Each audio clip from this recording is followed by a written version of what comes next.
जोहार, मैं आनंद कुमार और आप देख रहे हैं जन मन की बात। दोस्तों, झारखंड में मंत्रिमंडल का विस्तार क्या हुआ?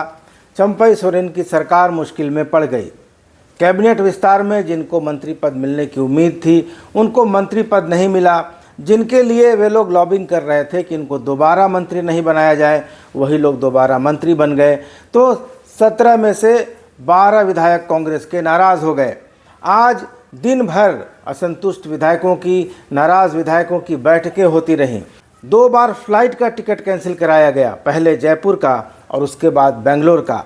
आखिरकार 12 में से 10 विधायक 8:35 पर दिल्ली की फ्लाइट लेकर चले गए भारत की राजधानी, जहां कांग्रेस का आला कमान उनकी शिकायतें सुनेगा और उसके बाद फैसला लेगा।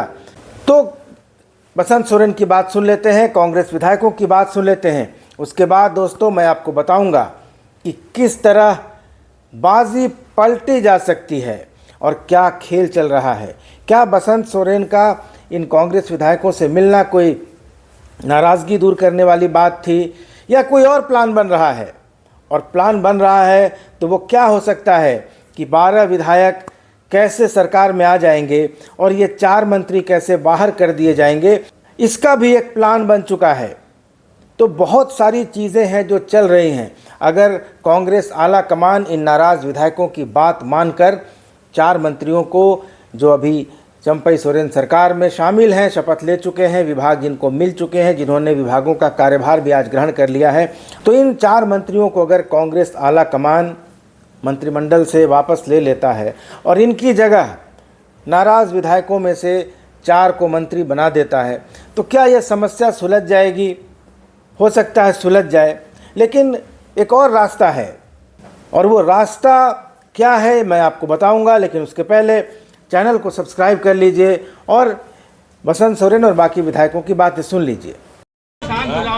हम लोग का आला कमान से बातचीत हो रहा है, हम लोग अपने शीर्ष नेता के टच में हैं। हम लोग अभी 8 विधायक यहाँ पर हैं।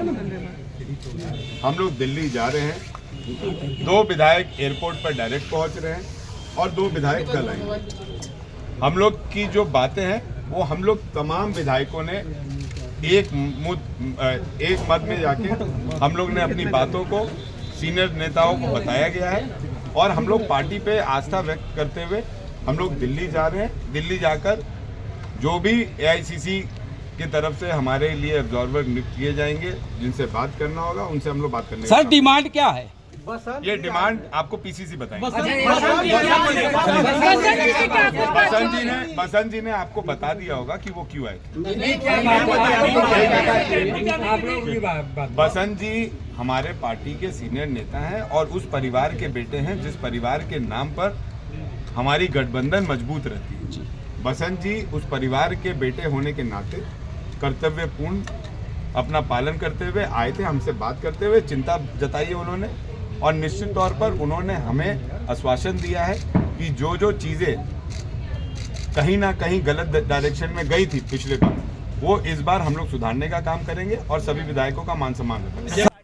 हमारी बातों को सुन रही है, जो भी हमारे सीनियर लीडर्स हैं उस पर बात हो रही है। यहाँ से मुख्यमंत्री जी भी गए हुए हैं। आज झारखंड के बारे में चर्चा हो रही है। मुझे पूरा भरोसा है कि कोई समाधान निकलेगा। बसंत सोरेन भी आई थी, क्या बातचीत बसंत सोरेन से? महागठबंधन के साथी विधायक होने के नाते, इस सरकार में मंत्री होने के नाते वो आए थे और जो परेशानियां विधायक के तौर पे हम लोगों को होती रही हैं, वो भी कुछ समय पहले तक विधायक ही थे तो उन्हें वो सारी तकलीफें पता है।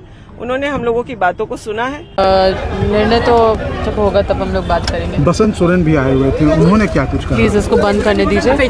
क्या एजेंडा था और क्यों आप लोग दिल्ली जा रहे हैं? क्लियर थोड़ा कीजिए। सारी बातें आप लोगों तक हम लोगों के द्वारा आ गई है। एक ही बात को बार बार हम लोग नहीं दोहराना चाहते हैं। आप लोग आ चुकी है, वो क्लियर नहीं बता रहे हैं ना। आप ये बोल रहे हैं आपकी मांग क्या है, डिमांड क्या है? सारी डिमांड हम लोग लिखित रूप में दे चुके हैं। सारा आप लोगों को एयरपोर्ट पे कौन से सर कब तक दिल्ली रहेंगे? ये देखिए आप लोग वहाँ पहुँचे ले तब पता चलेगा क्या बात और क्या कुछ बातें बसंत आए थे हम लोग तो उस चीज को कि नाराजगी को थोड़ा जानना चाह रहा था। कहा कि सही फैसला है आप लोगों का? नहीं, आगे जो भी होगा अब सही होगा। जो भी आप लोग का नाराजगी है, जो हम लोग से किनसे विधायकों से क्या बातचीत हुई है, क्योंकि वो काफी नाराज चल रहे थे। देखिए, नाराजगी कहीं नहीं थी, मन में कुछ बातें थी, उनकी भी कुछ शंकाएं थी, वो सारी शंकाओं को दूर किया गया और परिवार एकजुट था और परिवार एकजुट है। क्या आप दिल्ली जा रहे हैं? दिल्ली जा रहे हैं? बिल्कुल जा रहे हैं, बिल्कुल जा रहे हैं। आप भी जाइए लोगों के साथ? नहीं, ये उनके पार्टी की बात है। उनके मन में शंका क्या थी, क्या व्यक्त किया? देखिए, कोई शंका ऐसी नहीं थी, कुछ चीजें थी, कुछ मुद्दे थे, वो सारी दूर है। कुछ संशय था, वो भी जो है स्पष्टीकरण चाह रहे थे, जिसकी स्पष्टीकरण उनको दे दी गई है।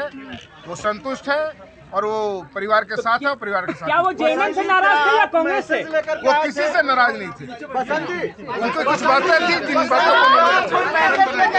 तो दोस्तों, आपने सुन लिया, बसंत सोरेन कह रहे हैं कि परिवार में कुछ शंका थी, उस शंका को दूर कर लिया गया है। लेकिन नाराज विधायक जो हैं, राजेश कच्छप, जयमंगल सिंह उर्फ अनूप सिंह, डॉक्टर इरफान अंसारी, उमाशंकर अकेला, सोनाराम सिंकू, भूषण बाड़ा, नमन विक्सल कोंगाड़ी, रामचंद्र सिंह, शिल्पी नेहा तिर्की, अंबा प्रसाद, दीपिका पांडे सिंह, पूर्णिमा नीरज सिंह, ये सब दिल्ली जा रहे हैं। हालांकि 2 विधायक इनमें दिल्ली नहीं जा रहे हैं। तो खेल क्या हो सकता है? 81 सदस्यों वाली झारखंड विधानसभा है, 1 सीट खाली है, यानी विधानसभा में 80 विधायक हैं, तो बहुमत के लिए 41 विधायक चाहिए। इनमें चंपई सोरेन सरकार के पास फिलहाल 48 विधायक हैं, इनमें 17 विधायक कांग्रेस के पास हैं, 12 विधायक नाराज़ हैं। अगर ऐसे में ये 12 विधायक सरकार से समर्थन वापस ले लेते हैं तो सरकार गिर जाएगी, क्योंकि 2/3 से ज़्यादा इनकी संख्या है। इसलिए इन्हें दल बदल कानून से भी कोई समस्या नहीं होगी, ये दल बदल कानून के दायरे में नहीं आएंगे, क्योंकि ये 2/3 नंबर है। लेकिन इन विधायकों का मकसद सरकार को गिराना नहीं है। इन विधायकों का मकसद ये है कि सरकार चलती रहे। सिर्फ ये 4 मंत्री जो कांग्रेस कोटे के हैं, आलमगीर आलम, रामेश्वर उरांव, बन्ना गुप्ता और बादल पत्रलेख, ये बाहर हो जाएं, और इनके साथ प्रदीप यादव हैं जो पुड़ैया हाट से विधायक हैं। तो ये 5 लोग हैं जो एक तरफ हैं और 12 लोग अब एक तरफ हो गए हैं। 17 में 12 एक तरफ हैं, 5 एक तरफ हैं। तो ये परिस्थिति बन सकती है कि अगर कांग्रेस आला कमान इन विधायकों के दबाव के आगे झुक जाता है और चारों मंत्रियों को वापस करके उनका इस्तीफा कराकर और इन नाराज़ विधायकों में से 4 लोगों को मंत्री बना देता है, तो समस्या सुलझ जाएगी। और ये 4 विधायक जो मंत्री पद से हटेंगे, वे चाहकर भी कुछ नहीं कर सकेंगे, क्योंकि अगर 12 विधायक इंटैक्ट रहेंगे, एकजुट रहेंगे, तो सरकार पर कोई ख़तरा नहीं आएगा। तो ये हुई कांग्रेस की बात। लेकिन अगर कांग्रेस आला कमान इन विधायकों की बात नहीं मानता है, तो ये विधायक क्या कर सकते हैं? सूचना मिल रही है कि ये विधायक दिल्ली से जयपुर जाएंगे अगर इनकी बात आला कमान ने नहीं मानी, या आला कमान ने जो प्रस्ताव इनको दिया उससे अगर ये नाराज़ विधायक संतुष्ट नहीं होते हैं, तो ये फिर जयपुर का रुख कर सकते हैं और उसके बाद एक नई रणनीति बन सकती है। आज बसंत सोरेन मिले इन नाराज़ विधायकों से। दोस्तों, आपको बता दें कि इन 12 विधायकों में ज़्यादातर विधायक हेमंत सोरेन से काफ़ी नज़दीक हैं, काफ़ी घनिष्ठ हैं। इरफान अंसारी खुद को हेमंत सोरेन का हनुमान बताया करते थे। अनूप सिंह की हेमंत सोरेन से दोस्ती जगजाहिर है। अंबा प्रसाद हेमंत सोरेन के काफ़ी नज़दीक हैं। इसी तरह दीपिका पांडे सिंह या और भी बहुत सारे ऐसे विधायक थे जो हेमंत सोरेन से जिनकी काफ़ी निकटता थी। तो ऐसे में एक सूरत ये बन सकती है, हो सकता है बन रही हो, कि ये 12 विधायक एक अलग गुट बना लें, और चूँकि ये संख्या में 2/3 हैं, इसलिए इन पर दल बदल का कोई कानून लागू नहीं होगा और ये विधायक अलग गुट बना लेंगे, विधानसभा में अलग बैठ जाएंगे, अलग बेंचों पर, और विधानसभा अध्यक्ष से मांग करेंगे कि हमें अलग गुट के रूप में मान्यता दी जाए।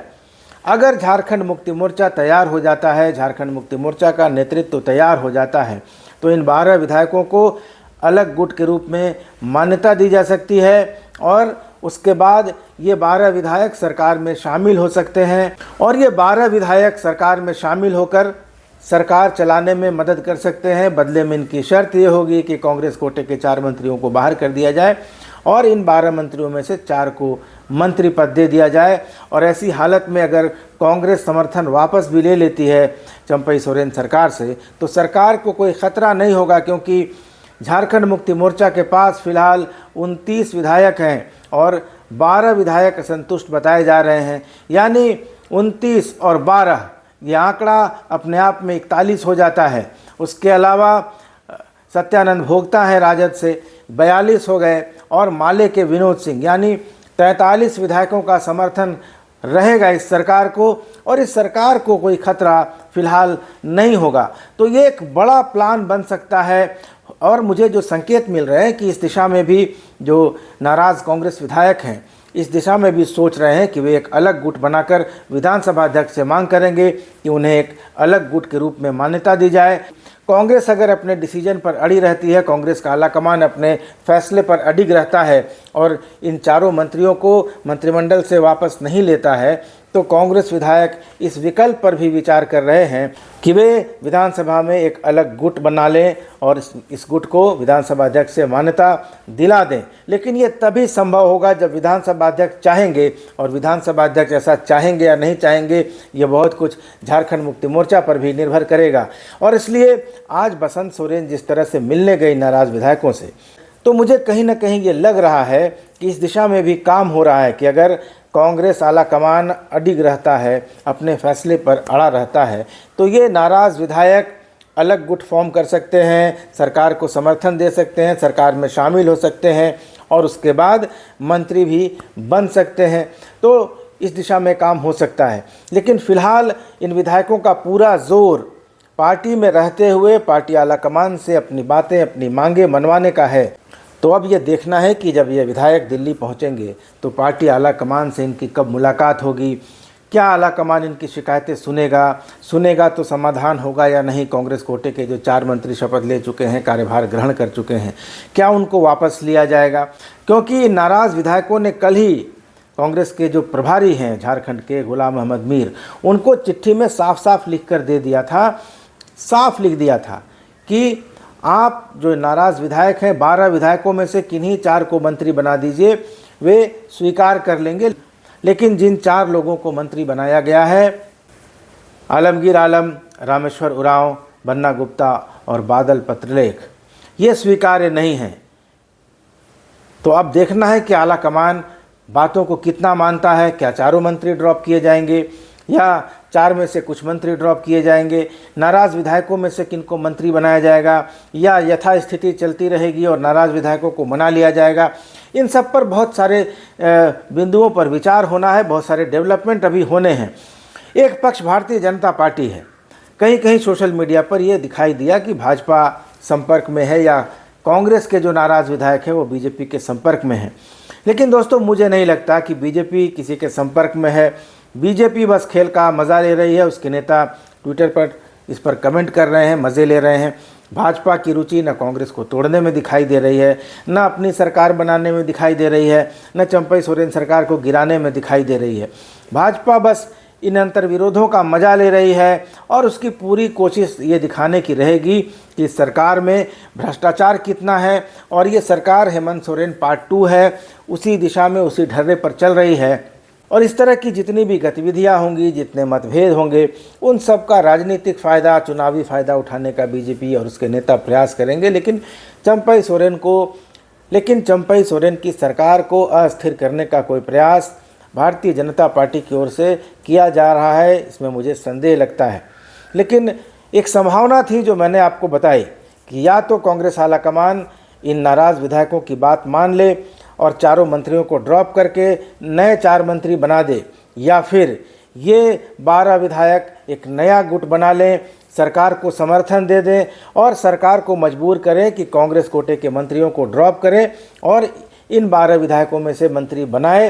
क्योंकि बहुमत का आंकड़ा तब भी बना रहेगा, सरकार को कोई ख़तरा नहीं रहेगा, सिर्फ अलायंस की बात होगी। क्योंकि अलायंस तब टूट जाएगा, क्योंकि झारखंड मुक्ति मोर्चा कांग्रेस का अलायंस है। तो अगर झारखंड मुक्ति मोर्चा ये कदम उठाने को तैयार हो जाता है, राज़ी हो जाता है कि सरकार चलती रहे, तो ये कदम उठाया जा सकता है। लेकिन ये बस एक भी संभावना है, ये संभावना बन सकती है। तो दोस्तों, संभावना तो अभी यही है कि नाराज़ विधायकों को कांग्रेस आला कमान मना लेगा, लेकिन अगर ये विधायक नहीं माने तो ये एक संभावना बन रही है जो मैंने आपको बताई, क्योंकि कांग्रेस में 12 विधायक एक तरफ हैं और जो 5 विधायक दूसरी तरफ हैं उनमें प्रदीप यादव हैं। प्रदीप यादव बाबूलाल मरांडी के साथ झारखंड विकास मोर्चा में हुआ करते थे, पुराने भाजपाई थे। बाबूलाल मरांडी के साथ भाजपा छोड़कर उन्होंने झारखंड विकास मोर्चा बनाया था, लेकिन जब से उनको चुनाव में जीत का सेक्युलर मंत्र हाथ लग गया है, MY समीकरण उन्होंने साध लिया है, तब से वे सेक्युलर वोटों पर ज़्यादा भरोसा करने लगे हैं। और यही कारण है कि जब बाबूलाल मरांडी भाजपा में आ रहे थे, पार्टी का विलय कर रहे थे, तो प्रदीप यादव और बंधु तिर्की ने कांग्रेस में JVM का विलय कर दिया। ये दावा किया गया कि उनका जो JVM है वो असली JVM है, बाबूलाल मरांडी ने जो विलय किया बीजेपी में JVM का वो गलत है। इसको लेकर विधानसभा अध्यक्ष के ट्रिब्यूनल में मामला भी चल रहा था। बाबूलाल मरांडी की सदस्यता का मामला भी लंबित है, इन दोनों की सदस्यता का मामला भी लंबित था। हालांकि बंधु तिर्की तो बाद में अयोग्य घोषित हो गया, ऐसे अधिक संपत्ति मामले में उनको सजा हो गई, उन्हें पद छोड़ना पड़ा और उनकी जगह उनकी बेटी शिल्पी नेहा तिर्की विधायक बनी। लेकिन प्रदीप यादव अभी भी विधायक हैं, कांग्रेस कोटे के विधायक माने जाते हैं। दूसरी विधायक हैं शिल्पी नेहा तिर्की जो बंधु तिर्की की बेटी हैं। बंधु तिर्की के बारे में मैंने आपको बता दिया कि वे जीते थे झारखंड विकास मोर्चा से, लेकिन बाद में कांग्रेस में चले गए थे। और बंधु तिर्की कांग्रेस अध्यक्ष बनने वालों की दौड़ में, रेस में सबसे आगे चल रहे हैं, पहले नंबर पर चल रहे हैं। और लेकिन दोस्तों, जिस तरह से ये 12 विधायक एकजुट हैं और बंधु तिर्की की बेटी भी इस मुहिम में शामिल हैं, तो कहीं ना कहीं ये लग रहा है कि प्रदेश कांग्रेस के बड़े नेताओं की सहानुभूति और समर्थन भी इनको हासिल है। और ऐसे में जो 5 विधायक हैं, जिनमें 4 मंत्री हैं, ये अलग थलग पड़ते दिखाई दे रहे हैं। तो अब पार्टी को ये तय करना है कि वो बहुमत के साथ जाएगी या फिर इन 4 विधायकों को मंत्री बनाने के फैसले पर अड़ी रहेगी। तो अब कल डिसाइड होगा कि क्या होगा, क्या नाराज़ विधायक मानेंगे या फिर मंत्रियों को ड्रॉप करके इन नाराज़ विधायकों में से किन्हीं 4 को मंत्री बनाया जाएगा, या फिर ये नाराज़ विधायक अपना कोई अलग गुट बनाकर विधानसभा में उसको मान्यता देने की मांग करेंगे। क्या होगा इस बारे में नज़र बनाए रखेंगे, आपको बताते रहेंगे। आप बने रहिए मेरे साथ, देखते रहिए जनमन की बात। चैनल को ज़रूर सब्सक्राइब कर लीजिएगा, वीडियोज़ को लाइक और शेयर भी करते रहिएगा। धन्यवाद, नमस्कार।